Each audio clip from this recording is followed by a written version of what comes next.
ಮೊದಲಿಗೆ ಇವತ್ತಿನ press meet ಬಗ್ಗೆ ನಮ್ಮ ಮರಾಠ ಜನಾಂಗ 40 ಲಕ್ಷ ಸದಸ್ಯರು ಜಾಸ್ತಿ ಇದೆ.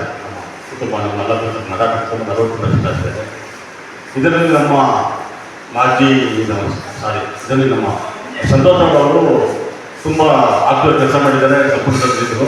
ಈಗ ಅವ್ರಿಗೆ ನಾವು DCM ಕೊಡಬೇಕು ಅಂತ DK ಶಿವಕುಮಾರ್ ಅವರು ನಾವು ತಿಳ್ಕೊತಾ ಇದ್ವಿ. ಮತ್ತೊಂದಾಗಿ ಈಗ ನಮ್ಮ ನೂತನ CM ಆಗಿ ಮುಖ್ಯಮಂತ್ರಿಯಾಗಿ DK ಶಿವಕುಮಾರ್ ಆಗ್ತಾ ಇದ್ದಾರೆ. ಅವರು ಮರಾಠ ಜನಾಂಗದಿಂದ ವಂದನೆಗಳು, ಅತ್ಯಂತ ವಂದನೆಗಳು. ಅವರು ಸಕ್ರಿಯವಾಗಿ ಎಲ್ಲ ಜನಾಂಗದಲ್ಲಿದ್ದಾರೆ. ಅವರು ನಮ್ಮ ಸಂಪುಟದಲ್ಲಿ ಸಂಪುಟದಲ್ಲಿ ಇಟ್ಕೊಳ್ಬೇಕು ಅಂತ ಕೇಳ್ಕೊತಾ ಇದ್ದಾರೆ. ಸಂಪುಟದಲ್ಲಿ ಅವರು ಒಂದು ಮಂತ್ರಿ ಪದವಿಯಲ್ಲಿ ಕೇಳ್ಕೊತಾ ಇದ್ವಿ. ಸಂತೋಷ್ ಲಾಡ್ ಅವರು ಆಲ್ರೆಡಿ ಕಾರ್ಮಿಕ ಸಚಿವರಾಗಿ ತುಂಬ ಕೆಲಸ ಮಾಡಿದ್ದಾರೆ. 3 ವರ್ಷದಲ್ಲಿ ಎಲ್ಲ ಕಾರ್ಮಿಕರಿಗೂ ಎಲ್ಲ ರೀತಿಯಲ್ಲೂ ಸಹಾಯ ಮಾಡಿದ್ರೆ ಅವರೆಲ್ಲ ಜನಾಂಗದವರು ಸಪೋರ್ಟಿದ್ದಾರೆ. ಅದಕ್ಕೆ ನಾವು DK ಶಿವಕುಮಾರ್ CM ಮುಖ್ಯಮಂತ್ರಿ DK ಶಿವಕುಮಾರ್ ಅವರು ಕಲ್ಪನೆ ಬರ್ತಾನೆ ನಮ್ಮ ಮರಾಠ ಜನಾಂಗದಿಂದ ಅವರಿಗೆ DCM ಮತ್ತು ಸಂಪುಟದಲ್ಲಿ ಇದು ಸ್ಥಾನ ಕೊಡಬೇಕು.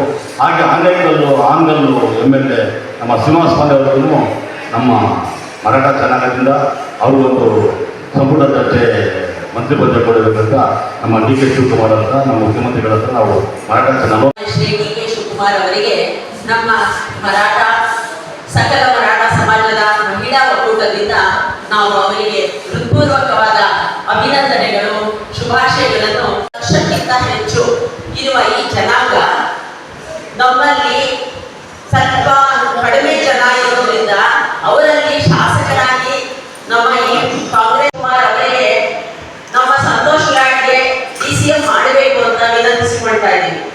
ಶಾಸಕರಾಗಿರುವಂತಹ ಸನ್ಮಾನ್ಯ ಶ್ರೀ ಶ್ರೀನಿವಾಸ ಮಾನೆ ಅವರಿಗೆ ಇಂದಿನ ಇದರಲ್ಲಿ ಮಂತ್ರಿಗಳಾಗಿ ಕೊಡಬೇಕಾಗಿ ನಮ್ಮ ಕಡೆಯಿಂದ ಕಳಕಳಿಯ ವಿನಂತಿ.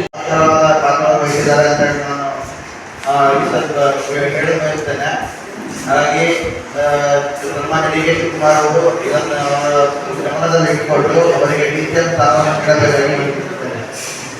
ನೀಡಬೇಕಾಗಿ ಶ್ರೀನಿವಾಸ ಮಾನ್ಯ ಅವರಿಗೆ ಸಚಿವ ಸಂಪುಟದ ಗೌರವಿಸಬೇಕಾಗಿ ನಮ್ಮ ಸಮಾಜದ ವತಿಯಿಂದ ನಾವು ಒತ್ತಾಯ. ಶ್ರೀನಿವಾಸ ಮಾನ್ಯ ಅವರು ತುಂಬ ಆತ್ಮೀಯತೆ ಕಾಂಗ್ರೆಸ್ಸಲ್ಲಿ ಪಾದರಿಂದನೂ ಅವರು ಕಾಂಗ್ರೆಸ್ಸಲ್ಲಿದ್ದರು. ಅವರು ಶ್ರೀನಿವಾಸ ಮಾನ್ಯ ಅವರು ಕಾಂಗ್ರೆಸ್ಸಲ್ಲಿದ್ದಾರೆ. ಅವರು ಸಂಪುಟದಲ್ಲಿ ಗಮನ ನಮ್ಮ 40 ಲಕ್ಷ ಮರಾಠ ಬಾಂಧವರನ್ನು ಕಲಿಕೆ